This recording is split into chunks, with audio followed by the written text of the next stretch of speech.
वाघाची आई बनायला काहीच वाघिणीचेच लागते, वाघाची आई बनायला काहीच वाघिणीचेच लागते. म्हणून तर जिजामाता तुमच्या चरणापुढे मान माझी सदैव झुकते, मान माझी सदैव झुकते.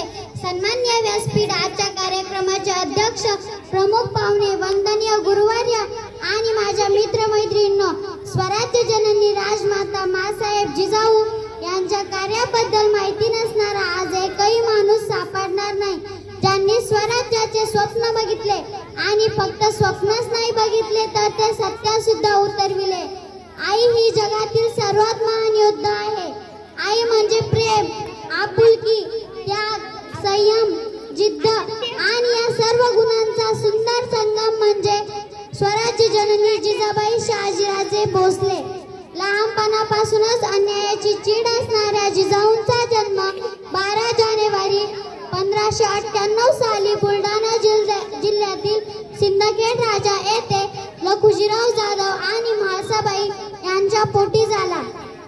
अनेक मुस्लिम सत्ता त्या काळी महाराष्ट्रात धुमाकूळ घालून जनतेला लुटत होत्या. त्याविरुद्ध शब्द काढायची कोणाची हिंमत नव्हती. अशा बिकट परिस्थितीत सुद्धा जिजाऊंनी स्वराज्य निर्मितीचे स्वप्न पाहिले आणि अखेर तो दिवस उजाडला.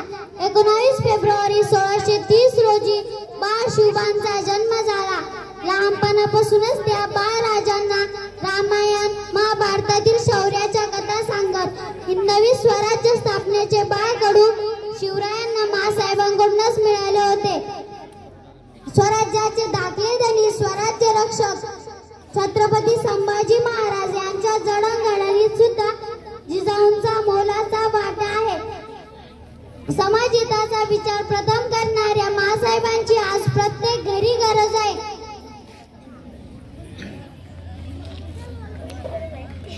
शेवटी मी एवढंच म्हणेन, थोर तुमचे कार्य जिजाऊ, उपकार कधी न फिटणार. चंद्र सूर्य असेपर्यंत नाव तुमचे नाही मिटणार. महाराष्ट्राच नव्हे तर संपूर्ण भारताच्या इतिहासाला कलाटणी देणाऱ्या मासाहेबांना शतशः नमन करून माझ्या भाषणाला पूर्ण विराम देते. धन्यवाद. जय जिजाऊ, जय शिवराय.